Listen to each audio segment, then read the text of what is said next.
Voilà, merci beaucoup. Il est très bien installé maintenant, notre coach quantique Issa Démé, pour nous donner des astuces à réussir, bien sûr, la planification de notre retraite. Bonjour, petit frère de valeur. Oui, grand frère, comment vas-tu? Ça va très bien. Ok. Et toi? Oui, ça va très bien voilà. aussi. Voilà. L'homme toujours en bleu.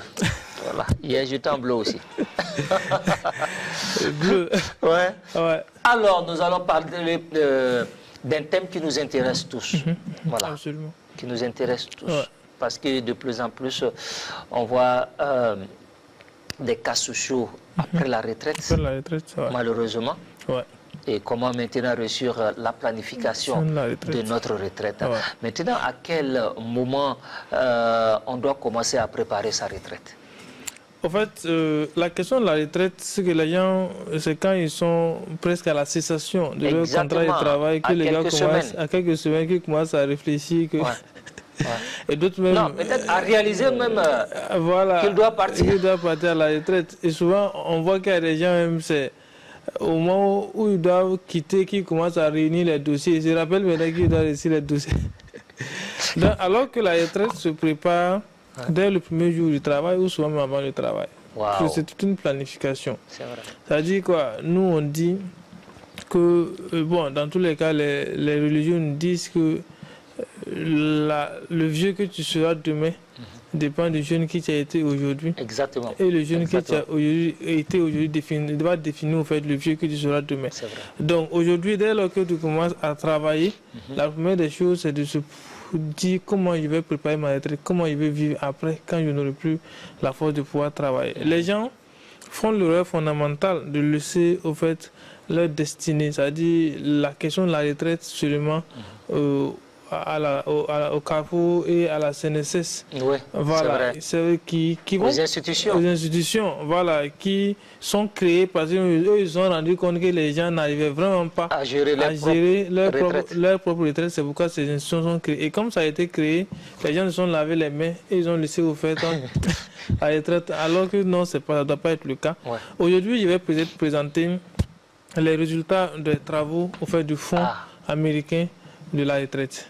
Voilà. Et eux, ils ont demandé, ils ont fait une étude très fondamentale pour pouvoir aider les gens à préparer leur retraite de telle sorte que ce que la CAFO ou encore la CNSS va apporter, les institutions vont apporter notamment aux personnes, que ça puisse leur permettre de vivre encore mieux et très bien. Est-ce que vous voyez? Mais l'être lui-même doit prendre en main sa retraite. Exactement. Voilà. Et pour cela, le Fonds américain a démontré que lorsque vous avez 30 ans, lorsque vous commencez à travailler à l'âge de 30 ans, vous devrez avoir au moins 1 an de salaire en économie.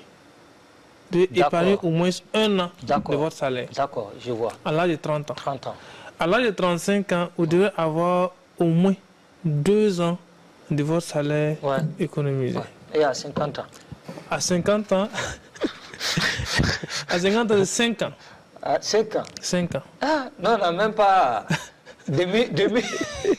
Nous, on a les 50 ans, mais on n'a pas demi d'abord. Hein. Alors, on va dire à 40 ans, ça doit être 3. À 45 ans, ça doit être 4. Ouais. À 50 ans, ça doit être 5 ans de salaire économisé. Non, à 50 ans, on n'a pas 1 mois d'abord de salaire en économie. Hein.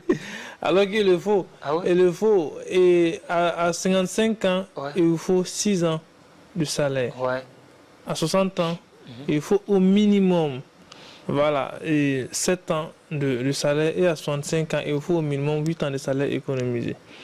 Voilà. Donc, ils vont donc produire en conclusion que une bonne retraite se prépare. Une personne peut se dire qu'elle a bien. La règle d'or veut que vous ayez 1 an de salaire économisé à 30 ans et 10 ans de salaire économisé à 67 ans. Et là, ça dit quoi? Calcule de façon simple.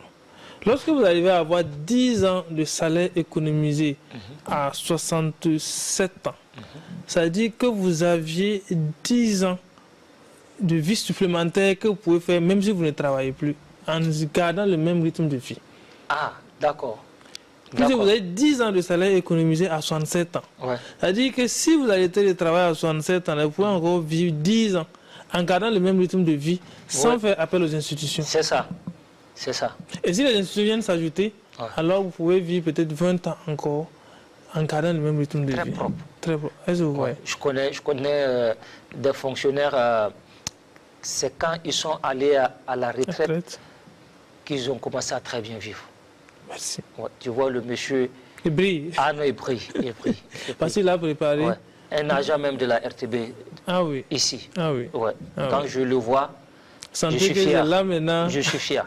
Et il y a d'autres qui sont devenus des véritables cas sociaux, malheureusement. Effectivement, ça veut dire que la personne prend sa chaise, il s'assoit à la porte et il attend tranquillement la mort. Ça veut dire que la retraite vient accélérer. Et ils sont pressés. Ils sont pressés. Alors maintenant, il faut quand même des techniques de l'éducation financière pour réussir sa retraite. Bien sûr. Vous saviez, souvent lors des formations que j'anime sur l'éducation financière au Sion Canada, j'aime dire aux gens très facilement, entre quelqu'un qui gagne 200 000 francs et quelqu'un qui gagne 100 000 francs, qui est riche. Quelqu'un qui gagne 200 000 francs et quelqu'un qui gagne 100 000 francs, qui est riche. Voilà, de façon simple, c'est-à-dire ceux qui pensent de façon ordinaire vont dire que c'est celui qui gagne 200 000 francs qui est riche. Voilà, et par rapport à celui qui gagne 100 000 francs, parce qu'il gagne carrément le double de celui qui gagne 100 000 francs. Exactement. Alors qu'en éducation financière, ce n'est pas ce que vous gagnez qui détermine votre richesse, mais c'est le taux de conversion de ce que vous gagnez qui détermine la richesse. Si on revient à l'exemple concret, que celui qui gagne 100 000 francs, s'il arrive au fait à vivre avec 60 000 francs, ça veut dire que son taux de reconversion est de 40%, ça veut dire 40 000. Donc il va économiser 40 000, il va épargner 40 000 francs. Donc son taux de reconversion est de 40%. Celui qui a 200 000 francs, s'il a des problèmes et qu'il dépense à peu près 180 000, ça veut dire qu'il lui reste peut-être 20 000 francs. C'est-à-dire son taux de reconversion sur les 200 000 francs est de 10%. Est-ce que vous voyez? Si on prend une année, si on prend les 20 000 francs et qu'on multiplie par 12, ça nous fait 240 000 francs. Alors que lorsqu'on prend au fait les 40 000 francs et qu'on multiplie par 12, ça nous fait quelque chose de 480 000. Est-ce que vous voyez? Si, à la date d'aujourd'hui, c'est-à-dire on prend sur une année, le gars a pu économiser une année et l'autre a pu économiser une année, et que les deux cessent de travailler au même moment. Celui qui économise, celui qui a le taux de reconversion, qui gagne 200 000 francs et qui a le taux de reconversion de 10%, peut vivre après avoir arrêté de travailler 1 mois, 6 jours. C'est-à-dire qu'en gardant le même rythme de vie, il peut vivre 1 mois, 6 jours. 1 mois, 6 jours. Alors que celui qui a le taux de conversion de 40%, qui gagne 100 000 francs, mais qui arrive à économiser 40%, celui qui a de travailler au fait à la date d'aujourd'hui, il peut vivre 8 mois. Waouh! Entre les deux, qui est riche? 100 000. Ça me donne de l'espoir. Nous sommes dans les 100 000. Donc ça me donne de l'espoir. Donc, c'est pourquoi en éducation financière, on dit que quand dit-on qu'un homme est riche, on dit qu'un homme est riche. La richesse d'un homme se mesure. S'il a de travailler aujourd'hui, combien de temps il peut vivre, combien de temps en gardant le même rythme de vie. Si la personne peut vivre, une personne qui, s'il a de travailler aujourd'hui, ne peut vivre que 1 mois, alors il n'est pas riche par rapport à quelqu'un qui peut vivre pendant 10 mois, pendant 1 année ou 2 ans. Donc, raison pour laquelle on dit de faire beaucoup attention. Beaucoup de gens gagnent énormément aujourd'hui leur vie, mais à la retraite, ils vont vivre une piètre vie. Exactement, ils vont vivre une vie misérable. De misère, voilà. Tout simplement parce que le taux de reconversion n'était pas élevé. Alors parce qu'il s'est dit qu'il a toujours le temps. Il a toujours le temps, justement. Il gagne assez. Il gagne assez. Il a toujours le temps. Voilà, alors que le problème, c'est de se dire, est-ce que ce que moi je dépose comme épargne, ce que nous on appelle en éducation financière épargne de sécurité, va me permettre de vivre pendant combien de temps si jamais j'arrêtais de travailler aujourd'hui. Exactement. Alors, et c'est sur la base de ça. Donc c'est pourquoi en éducation financière, on dit que ce n'est pas la quantité de ce que vous gagnez qui détermine votre richesse, mais c'est le taux de reconversion qui va déterminer votre richesse.